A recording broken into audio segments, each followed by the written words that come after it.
National pension बनवाई बन गई ना। 2 साल तक धक्के खाए। ओल्ड भी दे और थैंक यू भी ना करो, ये तो दोगला नहीं नहीं, धक्के तो खाए हमने तो। सर विपक्ष का कहना है कि ईडी की रेड है जो बदले की भावना से डाली जा रही है मौजूदा तो विपक्ष से ये तो काला जी पर सीबीआई की रेड मारी गई थी, वो कौन सी भावना से? जिस आदमी का हरियाणा सरकार में कोई हिस्सा नहीं था उसको 10 साल जेल कटवा दिया, जब तो सीबीआई अच्छी थी। आज उनके विरुद्ध उनकी चोरी के खिलाफ कार्रवाई होती है तो बदले की भावना। मैं तो ये चीज बोलता हूँ कि अगर किसी ने गलती करी और उसके सबूत मिले उसके ऊपर सरकार कदम उठा ले आओ। तो साहब हमारे तो पुराने शुभचिंतक है, तो स्वागत करें। बिल्कुल बिल्कुल सही नारा है। और मैं तो एक चीज सुन रहा था, भूपेंद्र हुड्डा जी ने कही, I am not tired not retired. ये 80 पार के उम्मीदवार लेके आएंगे। अब तो युवाओं का टाइम आ गया। अगर ये 80 पार ही लाने लग गए तो हमारा नंबर कब आएगा? हमने तो 40 साल राजनीति करनी है। और मैं ये मानता हूँ कि अब युवाओं का समय है। पंचायती राज में जिस तरीके से युवाओं को जनता ने चुनकर जिम्मेवारी दी, चाहे वो महिला हो चाहे पुरुष हो, आने वाले समय में लोकसभा विधानसभा में युवाओं की तादाद बढ़ेगी। चलो मैडम, मैं आपका धन्यवाद करता हूँ कि आपको 3000 तो याद। 4 साल में 1000 रुपया तो हमने बढ़वाई और इसको बढ़ाएंगे, कम तो नहीं कर रहे। हमने तो पार्टी के घोषणा पत्र में अनेक घोषणाएं करी थी, जैसे एचटेट का पेपर 50 किलोमीटर के अंदर होगा, आप उसकी तो बात नहीं करते। हमने प्रदेश के अंदर व्यवस्थाएं बनाई कि गांव को मॉडर्नाइज किया जाए, महिलाओं को 50% रिजर्वेशन दी जाए पंचायती राज में, 33% राशन डिपो में दी जाए।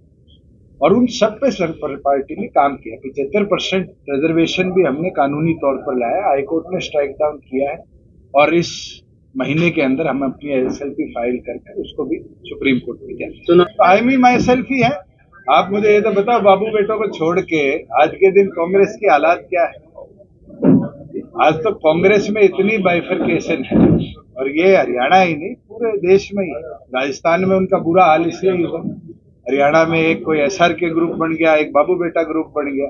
ये अपने आप दर्शाता है कांग्रेस का भविष्य अंधकार की ओर है। और जिस तरह से इनडिसाइसिव कांग्रेस बनकर चल रही है, मध्य प्रदेश की जनता ने भी जवाब दे दिया, राजस्थान की जनता ने भी जवाब दे दिया, जहां उनकी सरकार थी छत्तीसगढ़ के अंदर भी करारा जवाब मिला, और मुझे लगता है हरियाणा में भी उससे बदहाल हालत है।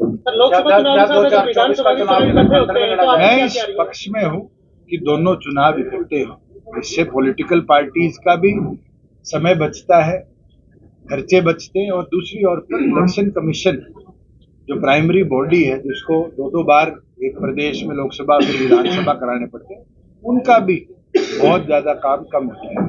हमारी जो एक सोच थी जिसको केंद्र सरकार ने भी अपनाया, डिजिटल लाइब्रेरी, उसका इनॉग्रेशन किया गया और स्टेट ऑफ आर्ट इंफ्रास्ट्रक्चर कृथला के निवासियों को हमने समर्पित किया है। और इसके साथ साथ पूरे जिले के अलग अलग 211-12 करोड़ के रोड इंफ्रास्ट्रक्चर के प्रोजेक्ट्स, उनके इनॉग्रेशन और फाउंडेशन स्टोन हमने लगाए हैं। और उसके अंदर एक बहुत लंबी मांग जो इस इलाके की थी, जो उकलाना और टोहाना दोनों हलकों को कनेक्ट करती है, सूरेवाड़ा मोड़ से लेकर पंजाब बॉर्डर तक, पीछे उसकी सीआरएफ से मंजूरी भी आ गई थी और आज उसका भी फाउंडेशन स्टोन रखा गया है। और मैं मानता हूं कि जिस सोच के साथ सरकार ने प्रत्येक विधानसभा के अंदर, चाहे वो रूरल डेवलपमेंट के काम हो, चाहे पब्लिक वर्क के काम हो, इरिगेशन के काम, पब्लिक हेल्थ के काम, जो कदम उठाए, आज हमने गांव को भी शहर की तरह में विकसित करने का काम किया। और हमें पूर्ण विश्वास भी है, भरोसा भी है कि जैसे आज अर्बनाइजेशन के अंदर हरियाणा को अग्रणी माना जाता है, जिसमें गुड़गांव एक अलग अहमियत रखता है, आने वाले भविष्य में गांव भी हमारे इसी प्रकार से विकसित हो और देश में सबसे अग्रणी गिनता है।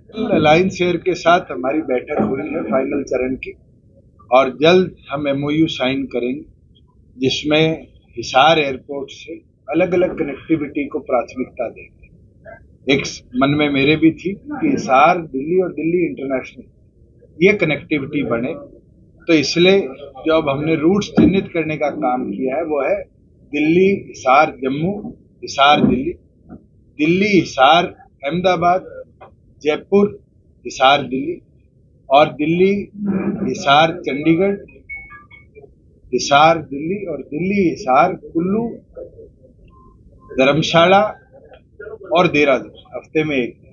तो अगले एक हफ्ते के अंदर अंदर फाइनलाइज रिपोर्ट फिजिबिलिटी के साथ अलायंस शेयर सबमिट कर देगी। और मैं मानता हूं कि 20 तारीख से पहले हमारा प्रयास रहेगा कि अलायंस शेयर के साथ हम एमओयू करें और अप्रैल महीने में जो हमारा टारगेट है कि हमारा एविएशन हब का टेक्निकल काम कंप्लीट हो जाएगा, पहली उड़ान हम हिसार से शुरू करेंगे। आज की परिस्थिति में रामनाथ कोविंद जी जो पूर्व राष्ट्रपति हैं, उनकी कमेटी इस पर विचार कर रही है और जैसे ही कमेटी की रिपोर्ट आएगी केंद्र सरकार उस पर निर्णय लेगी। आज की परिस्थिति में मुझे नहीं लगता कि दोनों चुनाव इकट्ठे। 2024 का चुनाव भी गठबंधन में लड़ा जाएगा। अभी तो मेरे को कोई संशय नहीं। नड्डा जी ने कहा कि हम अकेले लड़ेंगे, बीजेपी से गठबंधन नहीं। उन्होंने ये भी कहा है कि हम मिलकर चलेंगे।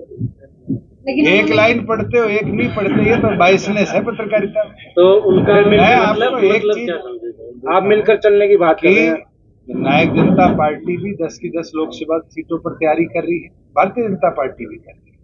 हम भी 90 विधानसभा पर काम कर रहे हैं, भारतीय जनता पार्टी। अलायंस जब होते हैं कि बैठकर निर्णय किए जाते हैं। मुझे नहीं लगता आज तक किसी अलायंस का निर्णय प्रेस कॉन्फ्रेंस में किया। जब चर्चा होगी, निष्कर्ष निकलेगा, नतीजे निकलेंगे, आपके सामने हम अपनी तैयारी कर रहे हैं, वो अपनी कर रहे हैं।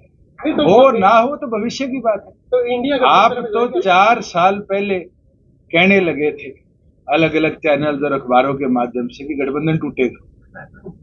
3 महीने नहीं हुए थे सरकार के, पहले सेशन में लोगों ने बोल दिया था 15 दिन में टूट जाएगा।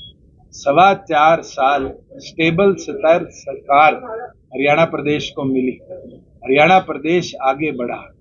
आज हमारे यहाँ उद्योग आने लग गया, रोजगार के अवसर बढ़ने लगे। मुझे लगता है कि हरियाणा की डिमांड भी यही है कि स्टेबल सरकार चाहिए और उसके लिए अब मिलकर आगे बढ़ेंगे। विधानसभा का अगर चुनाव गठबंधन में लड़ा जाता है तो बीजेपी पार्टी से देवेंद्र सिंह, चलो ये हमारा निर्णय है, ये हमारा निर्णय है कि कौन सी सीट हम रखेंगे, कौन सी किसको देंगे, और ये आप हम पे छोड़ दो। समय आएगा। मैं नहीं मानता कि मुझे मेरे किसी सिटिंग एमएलए की टिकट चेंज करने की जरूरत है। और मजबूती के साथ हमारे साथियों ने काम किया। 1-2 ने समस्या दी थी, उनकी जरूर पार्टी विचार करेगी। निशान सिंह जी का काम है, वो उस पर निर्णय लेगा। क्या लगता है आपका 2024 का जो चुनाव होगा, लोकसभा विधानसभा इकट्ठे चुनाव? मुझे नहीं लगता। अगर गठबंधन में चुनाव नहीं होता तो क्या आपकी पार्टी, मुझे नहीं लगता कि हमें उस तरफ देखने और सोचने की भी जरूरत है। हम एनडीए का हिस्सा है और मजबूती से एनडीए के अंदर हम। भूषण जी, आपने एक बात कही कि 60 साल और 1 महीना का होने के बाद पेंशन ऑटोमेटिक शुरू हो जाती है। टोहाना के सैकड़ों लोग धक्के खा रहे हैं, ना तो कहीं अपील करने की जगह। आप एक काम करिए, मेरे को दिन और तारीख बता दीजिए, एक कैंप आप टोहाना लगा लीजिए। चाहे आप टोहाना में हमेशा एक सेकंड, मैं स्पेशली एडीसी ऑफिस के 4 लोग वहां भेज दूंगा जो ग्रिड का काम देखते हैं। जिन जिन की साथ वेरीफाई होगी हम दुरुस्त करेंगे। एज वेरिफिकेशन में कोई समस्या नहीं है। इनकम वेरिफिकेशन प्रोसेस लंबा है और जिसका इनकम वेरिफिकेशन का दिक्कत आती है उसमें 1 महीने का समय लगता है। एज वेरिफिकेशन तो जहां जहां मैं भी गया हूं और किसी का मेरे को पुख्ता सबूत भी मिला है कि उसकी पेंशन नहीं बनी, विदिन 24 आवर्स हमने करवाई। अगर आपके पास कोई डाटा है मेरे साथ शेयर कर लो, मैं दुरुस्त करवा है, आप मेरे को दे दीजिए। सारों का विकलांगता का तो बनेगा नहीं, कोई एक आधा केस होगा दुरुस्त करा देंगे। एक जिले के अंदर हरियाणा सरकार इस पे काम कर रही है, यूनिवर्सिटी इंफ्रास्ट्रक्चर बनाया जाए, क्योंकि हिसार में 3 यूनिवर्सिटीज हैं, सिरसा में 1 यूनिवर्सिटी है। अगर हमें फिजिबिलिटी लगती है आने वाले समय में तो जरूर इस पे सरकार करें।